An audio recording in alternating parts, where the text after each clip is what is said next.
nggak sih, manusia adalah makhluk luar angkasa yang sebenarnya loh. Kita lahir dan berasal dari luar angkasa. Nah, supaya manusia bisa menghuni bumi, persyaratannya sangat banyak plus rumit. Salah dikit aja, bisa-bisa kita nggak akan ada di sini. Tapi nyatanya, sampai detik ini kita masih ada di bumi. Agar bisa tetap bertahan hidup, kita dan makhluk luar angkasa lain yang mungkin ada di luar sana harus hidup di planet pengorbit bintang putih kekuningan, jadi bukan bintang merah maupun biru. Bintang biru sangat cepat terbakar dalam kurun waktu jutaan tahun dan para penghuninya nggak akan sempat berevolusi. Padahal proses evolusi biasanya berjalan sangat lambat hingga akhirnya para makhluk cerdas mulai bermunculan. Bintang biru juga biasanya akan membesar lalu berubah menjadi merah saat runtuh dan meledak. Akibatnya, peradaban yang ada di dekatnya nggak akan bisa berkembang. Bintang merah memang paling sering dijumpai sampai saat ini, tapi prospeknya kurang bagus bagi peradaban cerdas di sekitarnya. Bintang merah sangat dingin dan redup, sehingga posisi planet yang mampu mengembangkan kehidupan harus sangat mepet dengan sang bintang. Akibatnya, planet ini akan terpapar radiasi sinar X kuat dan mematikan. Meskipun jumlahnya paling banyak dan planet pengorbitnya juga melimpah, bintang merah digolongkan sebagai area terlarang untuk menaungi kehidupan cerdas dan beradab seperti manusia. Nah, berarti yang tersisa cuma bintang kekuningan dan jumlahnya sekitar 10% dari total bintang di alam semesta. Namun begitu, ada hal penting yang harus dipenuhi. Sebelum kita meneliti kemungkinan adanya kehidupan cerdas di sekitar bintang kekuningan, yaitu bintang tersebut harus berasal dari generasi ketiga. Bintang generasi ketiga punya zat kimia yang cukup beragam sehingga mampu mempertahankan bentuk kehidupan yang lebih maju. Setiap kali bintang meledak akan terbentuk unsur yang lebih berat dan kompleks. Ledakan ini kemudian melepaskan semua unsur hingga akhirnya bergerak ke nebula. Gravitasi di dalam nebula perlahan ngebentuk generasi berikutnya dan proses ini terjadi berulang kali. Tulang dan gigi kita perlu kalsium agar tetap terjaga. Otak kita memerlukan zinc untuk menghasilkan sinyal elektrokimia agar kita bisa bergerak, ngerasain sensasi, dan berpikir. Darah kita juga memerlukan zat besi, makanya tubuh kita perlu terbentuk di sekitar bintang kuning generasi ketiga. Hebatnya lagi, bumi kita punya berbagai unsur di alam semesta dan totalnya ada 94 unsur yang terbentuk secara alami, mulai dari hidrogen sampai plutonium. Mungkin karena itulah kita hidup di bumi. Selain itu, matahari kita berupa katai kuning generasi ketiga. Loh, memangnya kenapa kuning? Bintang kuning bisa sangat stabil saat terbakar oleh fusi nuklir. Intensitas cahayanya juga nggak berubah secara drastis selama miliaran tahun. Kalau intensitasnya sampai berubah 6% aja, suhu bumi akan acak-acakan sehingga nggak akan bisa lagi menopang kehidupan yang maju. Nah, untungnya bumi kita berada di zona laik huni di sekitar matahari. Di zona ini, air dalam wujud cair bisa tetap ada, tapi kita masih perlu syarat lain agar kehidupan cerdas di luar angkasa bisa terbentuk, yaitu planetnya sendiri. Studi terbaru dengan teleskop Kepler mengungkapkan 1/4 bintang katai kuning diperkirakan memiliki planet mirip bumi di zona laik huninya. Angka ini memang masih jadi perdebatan dan mungkin kisarannya berada di angka 1 dari 33 bintang katai kuning. Tapi tetap aja kan, jumlah planet pengorbit bintang kuning di zona laik huni terbilang banyak. Nah, kita perlu mikirin faktor penting kedua tadi, yaitu planetnya sendiri. Planet yang bisa ngebentuk peradaban cerdas pasti punya banyak ciri khas yang nggak mungkin diperoleh satu persatu, apalagi dalam kombinasi. Yang terpenting, planet tersebut harus punya sistem perlindungan dari bintang yang diorbit. Karena cahaya bintang dihasilkan dari fusi nuklir di bagian inti, gas di sekitar korona matahari tertiup keluar angkasa dalam bentuk angin surya. Satelit Amerika Serikat secara berkala mengamati kekuatan angin surya yang sebagian besarnya berupa inti hidrogen terionisasi, kemudian dialiri listrik bersama dengan sedikit inti atom dari berbagai unsur lain di matahari. Bumi kita nggak secara langsung dilindungi oleh atmosfer, tapi magnetosfer telah menghentikan atau membelokkan angin surya berbahaya. Aurora akan terbentuk saat angin surya tertarik ke kutub magnet bumi, lalu menerangi udara di atmosfer atas seperti lampu neon.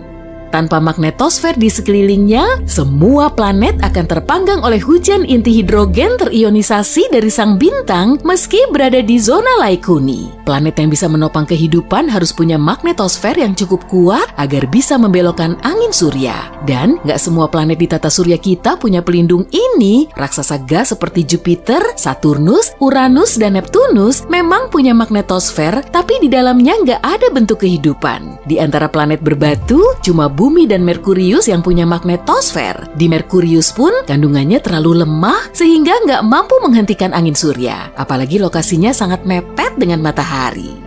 Perisai lain yang mampu melindungi bumi dari matahari adalah atmosfer. Ketebalannya sekitar 483 km dan sebagian besarnya cuma terkonsentrasi sejauh 16 km dari permukaan bumi. Atmosfer mampu melindungi makhluk hidup di bumi dari radiasi ultraviolet matahari dan sinar X. Gas ozon atau 3 atom oksigen yang terikat menjadi molekul gas raksasa di atmosfer atas menghalangi sebagian besar radiasi ultraviolet sebelum mencapai tanah. Planet Mars yang atmosfernya 1000 kali lebih tipis dari bumi nggak memiliki ozon, emisi ultravioletnya juga telah meradiasi seluruh permukaan planet. Padahal sebuah planet harus bisa menghentikan radiasi ultraviolet dari bintangnya, sehingga komposisi atmosfernya sangat menentukan terbentuknya kehidupan yang cerdas. Mungkin sudah ada pelindungnya, tapi terdiri dari campuran zat langka dan membahayakan.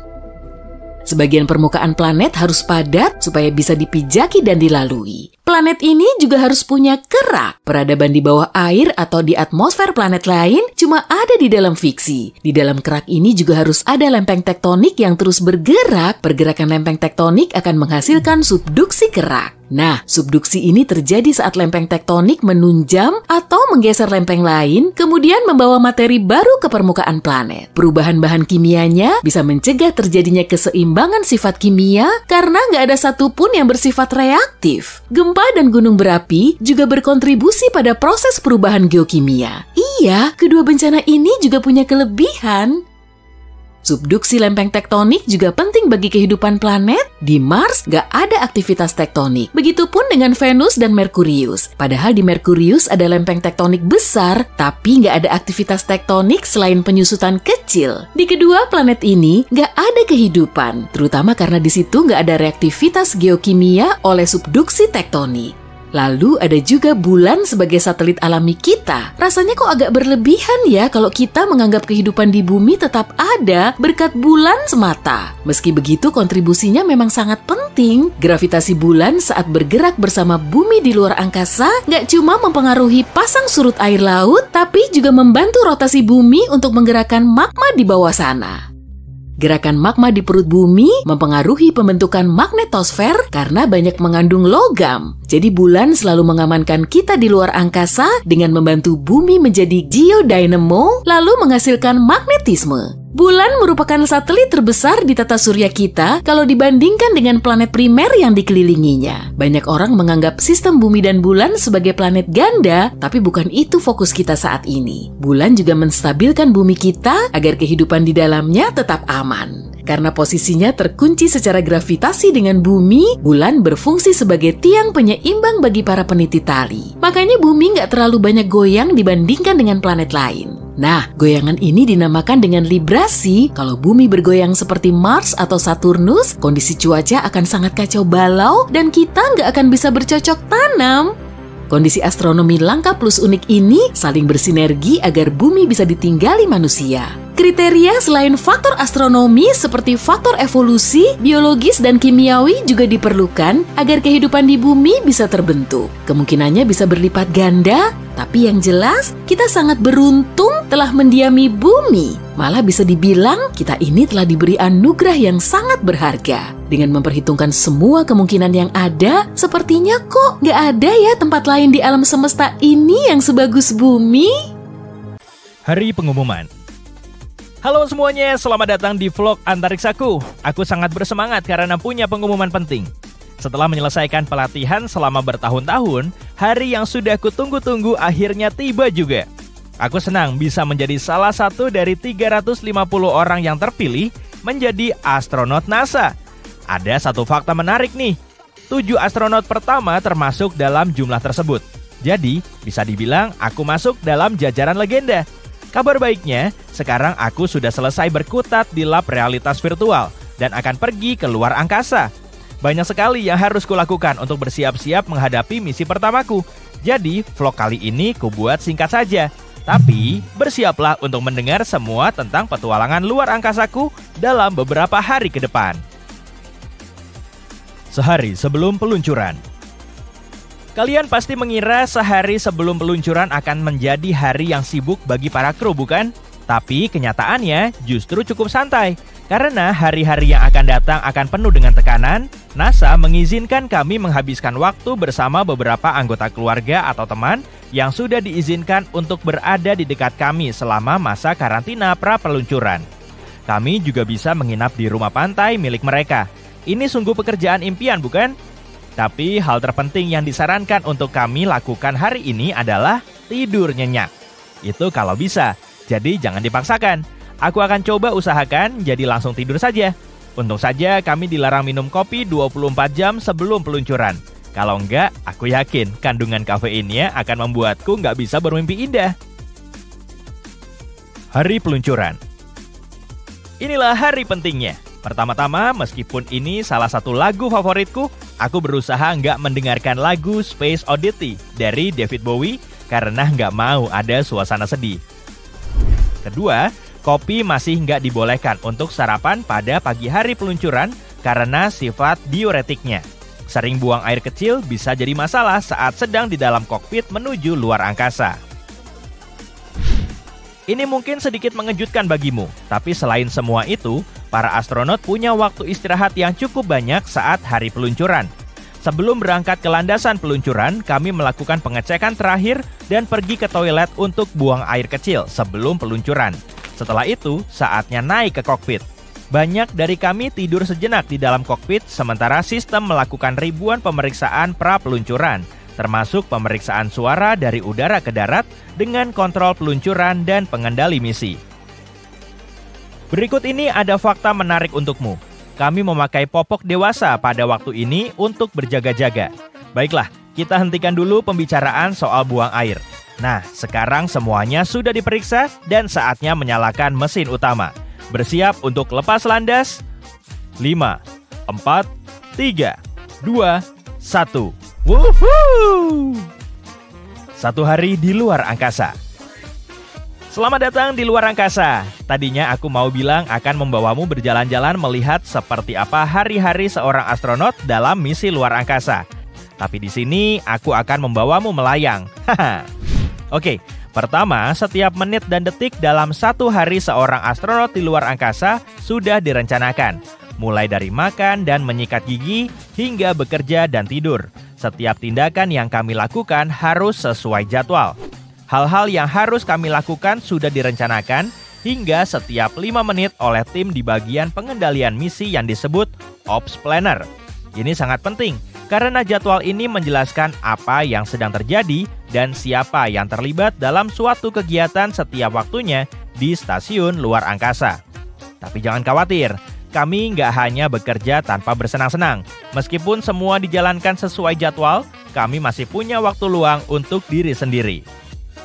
Konsep hari di dalam pesawat ruang angkasa yang mengorbit sedikit berbeda dari yang mungkin kamu bayangkan. Setiap 24 jam, para astronot di luar angkasa internasional melihat 15 kali matahari terbit dan 15 kali matahari terbenam, seiring pergerakan stasiun tersebut mengelilingi dunia. Tapi selama jutaan tahun, manusia sudah hidup mengikuti siklus harian 24 jam. Otak dan tubuh kita mengikuti ritme sirkadian untuk bangun dan tidur. Itulah sebabnya, para astronot bekerja dan tidur sesuai dengan jadwal yang mengikuti siklus dan ritme ini. Karena kalau tidak, kami akan mengalami jet lag permanen. Karenanya, satu hari bagi kami kira-kira seperti ini. Hari kerja dimulai sekitar pukul 6 hingga 21.30 waktu Greenwich. Dan itu termasuk 3 kali makan dan 2,5 jam berolahraga. Rutinitas pagi. Jadwal pagi di luar angkasa mirip dengan di bumi. Kami dibangunkan oleh alarm dan memulai rutinitas membersihkan diri dengan barang-barang yang tersedia dalam perlengkapan kebersihan yang diberi oleh NASA. Perlengkapan itu termasuk sampo tanpa bilas yang hanya membutuhkan sedikit air karena nggak ada pancuran air di luar angkasa. Lucunya, air yang kami gunakan melayang-layang saat mandi. Masing-masing dari kami diizinkan membawa produk pilihan sendiri dalam perlengkapan ini, termasuk kosmetik dan pasta gigi. Ada alat cukur untuk bercukur, atau gunting untuk memotong rambut kami sendiri atau satu sama lain jika perlu. Kami hanya perlu memvakum rambutnya agar nggak berterbangan ke wajah kami saat bekerja.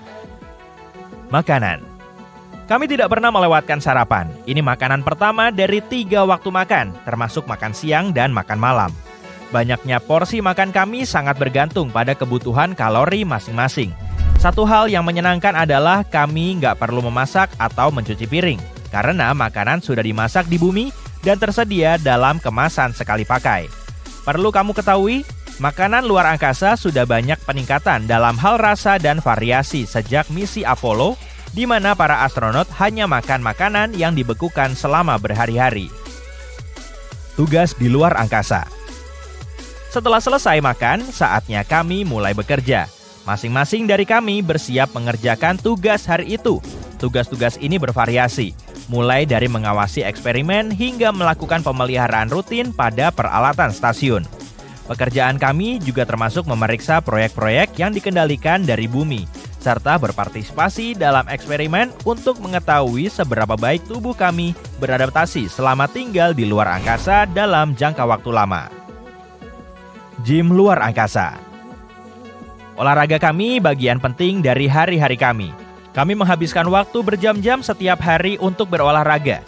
Di bumi, umumnya tubuh kita selalu aktif karena melawan gravitasi untuk bergerak. Tapi dengan gravitasi yang sangat terbatas di luar angkasa, gerakan menjadi lebih mudah dan gak butuh banyak tenaga. Jadi, astronot yang menghabiskan waktu lama di luar angkasa tanpa melakukan latihan fisik akan kehilangan banyak otot, yang menyebabkan mereka merasa lemas saat kembali ke bumi. Itulah kenapa sangat penting bagi kami untuk terus aktif secara fisik guna mencegah penyusutan tulang dan otot. Ini juga membantu meringankan apa yang kami sebut space novels, yang disebabkan oleh cairan tubuh yang menumpuk di kepala karena tidak tertarik ke bawah oleh gravitasi. Pilihan olahraga rutin kami meliputi latihan kardio menggunakan treadmill atau sepeda. Kami juga melakukan angkat beban, dan untuk melakukan semua itu, kami harus mengaitkan tubuh pada mesin karena kalau tidak, tubuh kami akan melayang dan usaha kami akan sia-sia. Waktu luang. Penyelenggara misi di bumi menyediakan waktu setiap hari bagi kami. Saat melesat secepat 28.200 km per jam, setinggi 400 km di atas bumi. Astronot menyaksikan 16 matahari terbit dan terbenam setiap hari. Fenomena ini mereka saksikan sambil melayang-layang di dalam kotak bersama dengan orang lain agar bisa bertahan hidup. Salah satu tantangan terbesar manusia saat berada di luar bumi yaitu tubuh kita akan ngerasa kurang nyaman. Tentu saja, cuma segelintir orang yang tahu banyak soal ini. Salah satunya adalah astronot NASA yang telah menghabiskan waktu hampir setahun di Stasiun Luar Angkasa Internasional. Tepatnya dari tahun 2015 sampai 2016. Namanya Scott Kelly. Seperti astronot lain, Scott menjalankan tugasnya sebagai subjek uji dalam penelitian efek perjalanan luar angkasa pada tubuh manusia. Tapi bedanya, Scott punya kembaran identik bernama Mark, yang juga seorang astronot. Dengan ini, para peneliti punya kesempatan langka untuk memantau kedua kembaran saat mereka berada di lingkungan yang berlainan. Salah satu di antara mereka berada di bumi dan satunya lagi 400 km di atasnya. Saat Scott terbang ke luar angkasa dan kakaknya, Mark, tetap di bumi, selisih usia mereka makin bertambah karena Scott menghabiskan lebih banyak waktu di atas orbit. Dan semua fenomena ini didasarkan pada teori relativitas Einstein. Menurut Einstein, waktu berlangsung lebih lambat pada objek yang bergerak daripada benda diam. Waktu juga berjalan lebih lambat saat jarak kita berdekatan dengan massa gravitasi seperti bumi. Dengan kata lain, laju kita berbeda-beda. Makin cepat gerakan kita, waktunya malah melambat. Nah, karena Scott sudah terbang ke luar angkasa sambil mengorbit bumi dengan kecepatan 28.200 km per jam, Mark mendapat tambahan waktu selama 0,005 detik. Keduanya lahir dengan selisih waktu 6 detik pada tahun 1964 dan kini jaraknya menjadi 6,005 detik. Penyimpangan waktu seperti ini dinamakan sebagai dilatasi waktu, dan Kelly bersaudara bisa memenuhi syarat di kedua aspeknya, yaitu kecepatan gerak mereka dalam kaitannya dengan jarak. Jarak mereka dengan objek besar seperti bumi juga ngaruh, jadi tergantung pada posisi dan kecepatan kita. Waktu bisa berjalan lebih cepat maupun lebih lambat, relatif terhadap posisi orang lain pada ruang dan waktu yang berlainan. Maka para astronot di Stasiun Luar Angkasa Internasional cuma menua sedikit lebih lambat daripada penghuni bumi. Tapi kamu nggak perlu repot-repot tinggal di basement biar awet muda kok. Efeknya nggak akan terlihat pada skala sekecil itu. Kalau kamu menjadi penunggu basement, maka seumur hidup kamu cuma akan menua sepersekian detik lebih lambat daripada manusia yang hidup di atas tanah. Mikirin hal kayak gini bikin otakmu muter-muter nggak sih? Arloji yang terpasang di pergelangan kaki akan lebih lambat daripada yang berada di pergelangan tangan. Kepalamu akan lebih cepat menua daripada kakimu. Orang yang tinggal di atas gunung akan ngerasain waktu yang lebih cepat daripada mereka yang berada di permukaan laut. Contoh klasiknya yaitu skenario 2 astronot kembar tadi. Scott naik pesawat antariksa dengan kecepatan mendekati kecepatan cahaya, sementara yang lainnya tetap di bumi. Saat Scott kembali ke bumi, dia cuma menua beberapa tahun, tapi dia kaget saat tahu kalau kakaknya yang di bumi menua lebih dari 10 tahun. Tentu nggak ada yang pernah melakukan percobaan ini di kehidupan biasa, tapi kebenarannya bisa dibuktiin. Saat para ilmuwan meluncurkan jam atom ke orbit, mereka punya jam yang identik di bumi. Dan saat jam yang dari luar angkasa kembali ke bumi, waktunya tertera lebih lambat dari jam di bumi. Kemudian semuanya menjadi lebih rumit, karena dilatasi waktu bisa terjadi kapan saja. Kamu bisa ngebayangin ya, seperti para astronot yang tinggal di ISS. Mereka melayang-layang sekitar 420 km di atas kita, sehingga gaya gravitasi bumi jauh lebih lemah dibanding di permukaan. Artinya, waktu mereka bergerak lebih cepat daripada kita yang ada di bumi. Tapi ISS juga terbang mengitari bumi dengan kecepatan sekitar 8 km per detik. Jadi, astronot juga mengalami perlambatan waktu daripada manusia di bumi. Tapi ternyata, Mark yang umurnya beberapa milidetik lebih tua dari Scott bisa mengalami kondisi yang lebih menguntungkan dalam jangka panjang, kalau waktu Scott di luar angkasa malah bikin tubuhnya lebih cepat rusak. 10 tim sains di penelitian saudara kembar oleh NASA mempelajari astronot kembar ini sebelum, selama, dan setelah dia menghabiskan 340 harinya di luar angkasa. Mereka juga mengamati fungsi tubuh keduanya serta melakukan tes memori. Selain itu, mereka meneliti gen keduanya untuk mencari tahu perbedaan yang mungkin muncul setelah perjalanan tersebut. Tim tersebut mengonfirmasi kalau perjalanan antariksa yang panjang bisa bikin tubuh manusia stres dalam berbagai cara. Hidup di luar angkasa dapat mengubah gen dan bikin sistem imun tubuh bekerja ekstra, sehingga menumpulkan pikiran dan ingatan. Sebagian besar perubahan yang dialami astronot berpengalaman di luar angkasa akan kembali normal setelah mereka pulang ke bumi. Tapi nggak semuanya begitu. Para peneliti menguji Scott lagi 6 bulan setelah dia kembali ke bumi. Sekitar 91% gen yang berubah nggak kembali ke kondisi normal lagi. Dan sisanya tetap berada dalam mode luar angkasa. Tapi sistem imunnya tetap waspada. Gen perbaikan DNA masih terlalu aktif dan beberapa kromosomnya masih acak-acakan. Dan gak cuma itu aja, kemampuan mental si astronot telah menurun dari level sebelum terbang. Dia lebih lambat dan kurang akurat dalam tes memori jangka pendek dan logika. Para ilmuwan belum bisa mastiin kalau hasil ini memang diakibatkan dari luar angkasa karena pengamatannya baru melibatkan 1 orang. Tapi yang jelas, waktu itu relatif.